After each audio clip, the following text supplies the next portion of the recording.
சுவாமி சரணமையப்பா. அகிலாண்ட கோடி பிரம்மாண்ட நாயகனை சரணமையப்பா. ஐயப்ப சுவாமியின் மகிமை. அதாவது பார்த்தீங்கன்னா, தீபத்தின் ஒளியில் கடவுள் வாழ்கிறார்.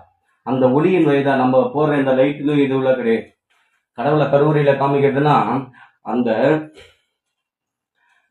லைட்டெல்லாம் அணைச்சிட்டு அந்த நம்ம காமிக்கிற பாரு கற்பூர தீபத்தையும் அந்த விளக்கு தீபத்தில் தான் ஐயனை வந்து காட்டுவாங்க. நேற்று பார்த்தீங்களா, ஒரு அற்புதத்தை நான் சொல்லியிருப்பேன். ஐயன் நடத்தியத அந்த அற்புதத்தை, அந்த சத்தியமான வார்த்தை அனைத்தும் ஒவ்வொரு விஷயம் ஐயப்பனை பற்றி சொல்கிறேன். நேற்று என்னுடைய குழந்தை வந்து பகவான் ஐயப்பன் வெள்ளிக்கிழமை நைட்டு காப்பாற்றுறாரு. 6 மணிக்கு, சாயந்தரம் 6 மணிக்கு ஐயன் காப்பாற்றுறார். சொன்ன நேற்று இதை பற்றி தான் சொல்லியிருப்பேன். எப்படி என் பகவான் என்னை என் கையில் கொடுத்தான், அதே மாதிரி மறுபிறவியை என்னுடைய அவன் கொடுத்த செல்வத்தை திருப்பி அந்த செல்வத்தை என் கையில் கொடுக்குறான் பகவான் ஐயப்பன். அவன் மகிமையை சொல்ல வார்த்தை இல்லை. நம்பியவருக்கு என்றும் கை கொடுப்பான் பகவான் ஐயப்பன். சொன்ன பாருங்க, என் கண் கலங்கினால் அவன் கண்கள் கலங்கும். அவன் நான் கஷ்டத்தில் வாடும் பொழுது அவன் 1000 கை கொடுத்து எனக்கு கொடுவான்.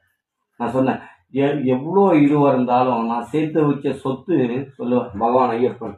இந்த சொத்தை யாராலையுமே அழிக்க முடியாது. நீ சேர்த்து வச்ச பணக்காசு எதுவுனா அழிச்சிடலாம். இந்த சேர்த்து வச்ச சொத்து யாராலையுமே அழிக்க முடியாது. அப்படிப்பட்ட சொத்தை சேர்த்து வச்சுக்கிறேன். அந்த சொத்து எப்படி இப்போ பிள்ளைய பார்த்து பார்த்து வளர்த்திருந்தால காலாக்கி விட்டுருக்க பகவான் ஐயப்பன்.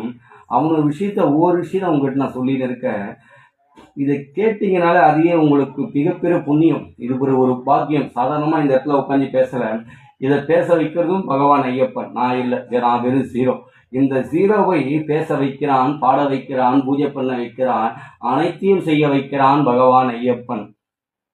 எவ்வளோ ஒரு கருணை கடப்பாரு. அதே மாதிரி நான் இருமுடி கட்டிக்கின்னு நான் மலைக்கு போகிறேன்னா பகவான் ஐயப்பன் நான் கேட்காத முன்னே எனக்கு ஆசீர்வாதம் பண்ணும். ஆனால் மனசுக்குள்ள நினைப்பேன், ஐயப்பா பூஜை பண்ணும்போது என்னை ஆசீர்வாதம் பண்ணுற, மலைக்கு போகும்போது நீ என்னை ஆசீர்வாதம் பண்ண மனசுக்குள்ள நினைப்பேன்.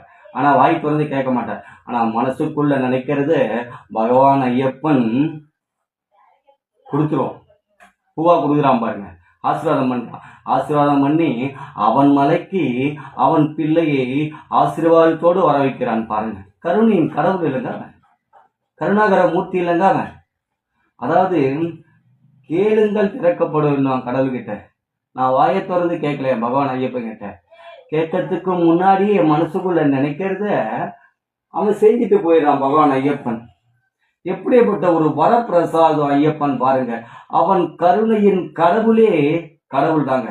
ஓம் ஸ்ரீ பூதநாத சதானந்தா சர்வபூத தயாவரா ரக்ஷ ரக்ஷ மகாபாவு மகா சாஸ்திரி தும்யம் நமோ நமக.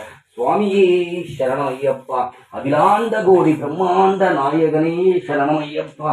குருவே துணை, குருவே துணை, என் சர்க்குருநாதன் ஐயப்பனே துணை. சுவாமியே சரணம் ஐயப்பா. சுவாமியே சரணம் ஐயப்பா.